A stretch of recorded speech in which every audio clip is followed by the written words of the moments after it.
Okay, the next video we're going to be speaking about market research. This is very key, and it's probably, I'd say, definitely up there with one of the hardest parts and the most time-consuming area of actually getting this right. But if you get this right, everything else becomes a lot easier. Like I say, time and time again, you have to have that foundation.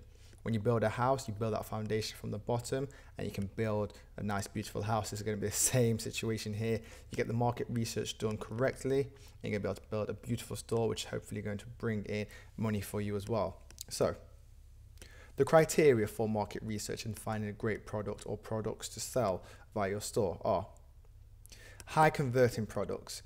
We want to be selling products that are going to be converting, that we know just from glimpsing at it that people are going to buy it. People are not going to ask questions. They're going to be able to just get onto your website, see your product, purchase. And it's going to be easy to get them in the funnel. They don't have to think about it, asking their spouse about it, saving up for it, want products that literally can come on, purchase, and go away and start using it.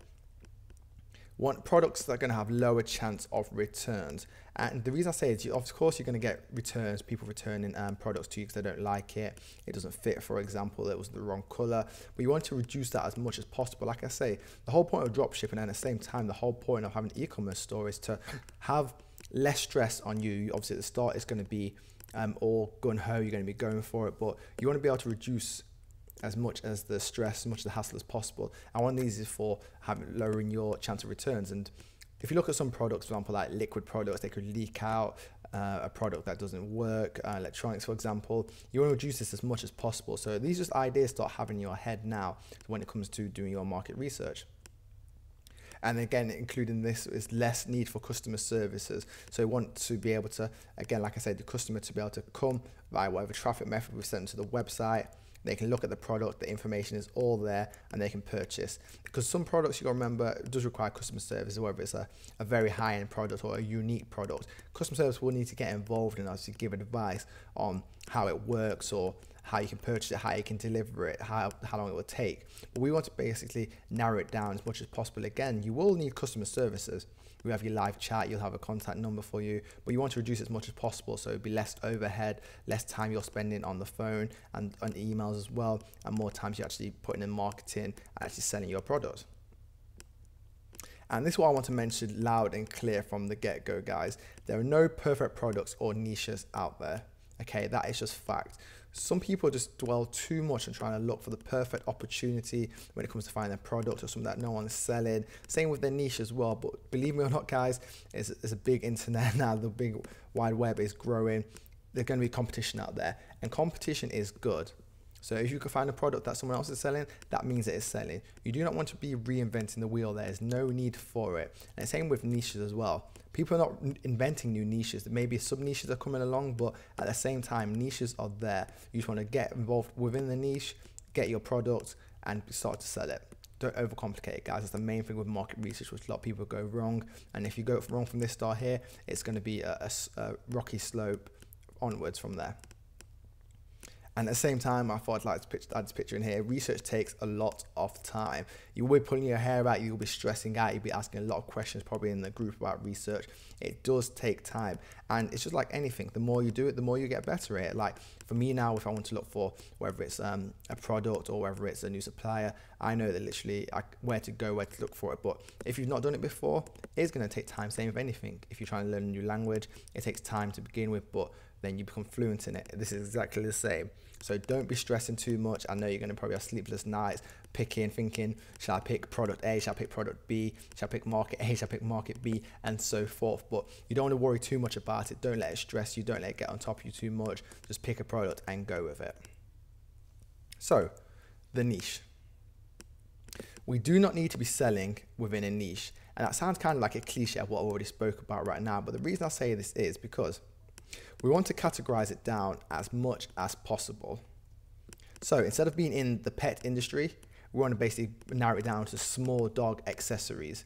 So you see the difference with that, guys? We don't want to be in an overhaul of a big store, because the thing is, if you go to the pet industry, you've got to be coping for dogs, cats, horses, hamsters, the full works. You want to narrow it down as niched and as categorized as possible, so you know then it's going to be easier to A, find products, keep your products all the same, and at the same time it's going to be easy to market as well, rather than going out for a whole big sector of a certain niche or a certain marketplace. You want to keep it as small and as niche as possible, because like I say, you can be successful with small stores selling less products. Believe it or not, like I always say, you don't need to be the next Amazon. You can find products at the right price and sell them to get the 20, 30, even 40% profit on them. And when it comes to it, pricing, this is where dropshipping is done correctly. If you follow this, a lot of people think dropshipping and being successful, you can be selling $7, $10. You can do that, don't get me wrong, but you're gonna have to sell a lot more. And I'll tell you this for a fact, you put as much work and as much effort in selling a $10 product as you do in selling a $100 product or a $1,000 product. Remember that. The same marketing goes into it, the same ads go into it, and everything else. So I know I prefer to sell one product at $100 rather than selling 10 products at $10. You see where I'm coming from with that? So you want to get your pricing right. And like I say, you can start lower if you want to be getting lower price products, but it's going to be a lot more effort and it's going to be a lot more stressful. I'm saying from here, $150 to $1,000, that's the ballpark you want to be looking at with there. And the reason for that is because if you're making 30, 40% on these here, this is where you're going to start making a lot more per day and a lot more per month. So when we go back to saying about your goals for the month, what was your actual goals to be selling? This is how you're going to get to a lot quicker. Okay, again, I'd prefer to sell 100 products a week rather than selling 1,000 or 10,000 products a week. And I say this is drop shipping done at its best. And again, you want to be picking categories that are not too confusing. And what I mean by not confusing is you don't want to be able to have to explain what the product does. You want it to be something that people know about, something that people have seen before. People have already done the research, they've been advertised, they've been educated about already. Okay, so we want to have it as straightforward as possible. Like I say, there are niches out there that are upcoming that are different, but you don't want to be getting to that, especially for your first store as well. You want to be consistent. You want to have that consistent flow of a good product, or good products I should say, and something that's going to be straightforward. At the same time, thirdly, you want to have upsell potentials, i.e. accessories, add-ons for it. You want to be able to, so someone comes to your store, they buy the main product, they may want to add something else to it. You don't be doing this straight away from the off or the get-go, as I would like to say, but later on down the line, you want to be adding more products to it. So it's all about getting the most out of your customers. So if your product is, let's for example, $100, what can you accessorize onto it for? $20, $50, even $5 to $10, okay? So that's the difference what dropshipping done correctly, dropshipping done more of a basic level. I look to get to be selling the high-end products and then accessorizing up selling with low-end products just to bulk the basket up for the customer. Okay, whereas other people are getting $7 products and trying to bulk it up by adding more $7 products. It doesn't make sense, guys. Okay, I enjoy this, but I enjoy it a lot more when I know that it's easier to make a lot more money from it, and you will too, guys. Okay. So how I go about market research. So there are very simple steps. There are a few things that I do use and go about it. And I'm going to obviously go show you this. I'm going to go over to Google, our good friend over at Google, and show you exactly how I brainstorm, how I work out what the best niche is to go for, what the best products are to pick. And we're going to go into a bit more depth on it. But this is how I go about market research. First two things, I'm going to propose both out here. The first thing I do is I brainstorm. Second thing is Google autocomplete, which I'm going to show you how that works as well.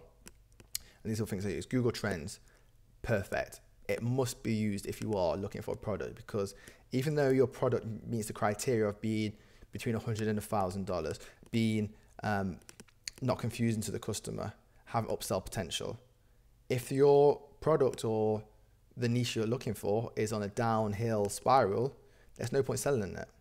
Okay, you want to be looking at stuff that's going upwards or consistent at the same time, and Google Trends shows this, and it's free to use, guys. A lot of people don't use this, and it's crazy. You can use Google Trends for everything, and it's definitely going to be something that you will hopefully bookmark and use time and time again.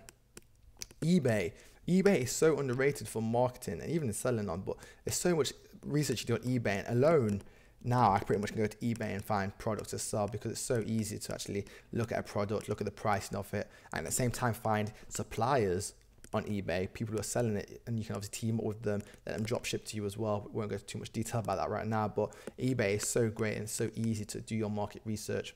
And obviously its cousin, well, not really its cousin, but its competitor, Amazon as well. Amazon, another great place to look to do your research.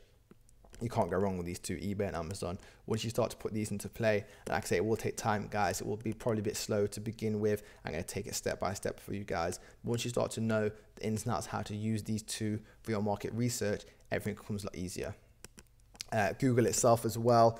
So we're going to use different searches on Google as well, showing you how to find products, if it is possible to sell it, if it's worth selling as well at the same time. And finally, watchcount.com. It's a website that's linked to eBay, so it shows you the popular products, how many products are sold, what the pricing of the product is, how many people are watching it. It's a great resource to have. Like I say, even though we're not selling on eBay, it's perfect to use for our store as well, guys. So first of all, when it comes to brainstorming, two things. You don't overcomplicate it. Just two things when it comes to brainstorming. Think, what have you purchased over the last 12 months? Look around you, look around your house, look at your bank statement, your credit card statement. What have you purchased in the last 12 months that meets that criteria, that was an easy purchase for you, that's within $100 to $1,000? Okay. When you were purchasing it, was it easy to buy, or did you have to educate it? Did you have to go and look at a blog or speak to some other people about it? Did you buy anything else? Were you upsell to other things, other products, to maybe enhance or just improve the overall aspect of what you actually purchased? Okay, keep it simple. Look around you, whether you're at home, whether you're at work, do that. It's straightforward. And next one is speak to family and friends. Ask them the same question, what they purchased in the last 12 months. Was it easy for them? Did they buy anything else with it? And it's easy, guys. You pick up your phone, family and friends, you can WhatsApp them, send a group WhatsApp message out, or just asking a simple question. Facebook, just post on Facebook. I guarantee people will respond to you as well. Just say you're doing some research. People are like that. People want to help you answer your question for you. And it's as simple as that, guys. I don't want to put too much into this because it doesn't need to be overwhelming. It's straightforward and simple as that. And this is the first step of it. With the brainstorm, it starts to get your brain working, as the brainstorm kind of gives it away in the name. So you want to get ideas from this. It's not the overall market research, but this is just the start of it. This is just the beginning to get your brain and your blood pumping through your head to give you ideas. And you want to get a large list of products, okay, from your friends and family, from yourself. Aiming for at least 15, 25 products, just so you've got an idea. So when you do start doing some more heavy, more intense research, it's a good starting point to begin with. So what we've got here is autocomplete. Autocomplete, I'm going to go do a quick video. We separate this one here, what autocomplete actually is. But for example, when you type into Google, where can I buy? And then obviously autocomplete says, where can I buy? You type letter A in, type letter B, and it brings up different words of different products, would say what to buy. Other terms are buy best. And then obviously it shows you other options as well, other ideas of what you can be looking to do as well. So that's just the main overview of Brainstorm and autocomplete. These are the two basic ones which I begin to do.